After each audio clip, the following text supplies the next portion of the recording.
Hello, അപ്പോൾ നമ്മുടെ Christmas വിശേഷങ്ങൾ കഴിഞ്ഞിട്ടുണ്ടായിരുന്നില്ല. എനിക്കറിയാം ന്യൂ ഇയർ ആയി എന്നുള്ളത്. വീഡിയോസ് പോസ്റ്റ് ചെയ്യാൻ കുറച്ച് ഡിലേ വന്നു. അത് വേറെ ഒന്നും കൊണ്ടല്ല, കുറച്ച് ഹെൽത്ത് ഇഷ്യൂസ് ഉണ്ടായിരുന്നു. പിന്നെ ചേച്ചി വന്നു തന്നെ ഉണ്ടായിരുന്നു കേട്ടോ. അപ്പോൾ മൊത്തത്തിൽ ഞാൻ അതുകൊണ്ടാണ് എനിക്ക് വീഡിയോസ് പോസ്റ്റ് ചെയ്യാൻ പറ്റാഞ്ഞത്. അപ്പോൾ നമ്മൾ കഴിഞ്ഞ വീഡിയോയിൽ പറഞ്ഞ് നിർത്തിയത് കേക്ക് കട്ടിങ് ആയിരുന്നു. കേക്ക് കട്ട് ചെയ്ത് കഴിഞ്ഞ് ഫുഡ് കഴിക്കുന്നതിന് മുന്നേ നമ്മൾ വിചാരിച്ചു നമ്മൾ കണ്ട പള്ളികളിലെ ലൈറ്റുകളൊക്കെ ഒന്ന് വീട്ടുകാരും കൂടെ കാണിക്കാമെന്ന്. അങ്ങനെ ഞങ്ങൾ ഇറങ്ങി. ഞങ്ങളൊരു 8 മണി നേരത്തൊക്കെ ഇറങ്ങിയത്.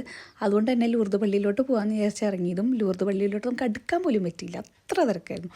പള്ളി പോലും കാണിച്ചു കൊടുക്കാൻ പറ്റിയില്ല. അത്ര തിരക്കായപ്പോൾ നമ്മൾ വേറെ വഴിയിലോട്ട് ഡൈവേർട്ട് ചെയ്ത് പോയി. അങ്ങനെ ഞങ്ങൾ വലിയൊരു പള്ളിയുടെ അടുത്തുള്ള വീടുകളൊക്കെ കാണിച്ചു കൊടുക്കാമെന്ന് ഓർത്ത് ഇറങ്ങി. പക്ഷെ അതും നടന്നില്ല. അങ്ങനെ ഞങ്ങൾ എങ്ങനെയൊക്കെയോ ചാലക്കുടി പള്ളിയിലോട്ട് എത്തി. ചാലക്കുടി പള്ളി കണ്ടിട്ടുണ്ടായിരുന്നില്ല. അപ്പോൾ ഞാൻ ഊഹിച്ചു ചിലപ്പോൾ അവിടുത്തെ ലൈറ്റുകളൊക്കെ സൂപ്പറായിരിക്കുന്നു. അങ്ങനെ ചുമ്മാ വിട്ടതാണ്. വിട്ടപ്പോൾ അതേപോലെ തന്നെ എന്തു ഭംഗി അവിടുത്തെ ലൈറ്റുകൾ കാണാനോ കണ്ട് തീരില്ല. അത്രമാത്രം ലൈറ്റുകൾ ഉണ്ടായിരുന്നു അവിടെ കാണാനായിട്ട്. നല്ല രസമായിട്ട് ഡെക്കറേറ്റ് ചെയ്തിട്ടുണ്ട്. പിന്നെ അത് കഴിഞ്ഞ് അവിടുത്തെ ഒരു മാതാവിൻ്റെ ത്രെഡ് വർക്ക് ഉണ്ടായിരുന്നു. അതും അതേ നല്ല അടിപൊളിയായിട്ട് ചെയ്തിട്ടുണ്ട്. ഈ നമ്മുടെ ഇരുമ്പിൻ്റെ ആ കമ്പി ഉണ്ടല്ലോ, സ്ട്രിങ്, അത് വെച്ചിട്ട് ഉണ്ടാക്കിയേക്കുന്ന കേട്ടോ. നല്ല രസമുണ്ടായിരുന്നു. അപ്പോൾ നമ്മൾ ചാലക്കുടി പള്ളിയൊക്കെ കണ്ടു കഴിഞ്ഞ് വന്നപ്പോൾ തന്നെ അത്യാവശ്യം ടൈമായി, 11:30. അപ്പോൾ നമ്മളത് മാത്രമേ കണ്ടുള്ളൂ. പിന്നെ നമുക്ക് വിശന്നു. അപ്പോൾ വീട്ടിൽ പോയി. അപ്പോൾ ഇന്നത്തെ നമ്മുടെ വീഡിയോ ഇത്രേ ഉള്ളൂ. അടുത്ത വീഡിയോയിൽ കാണാം. ടാറ്റാ.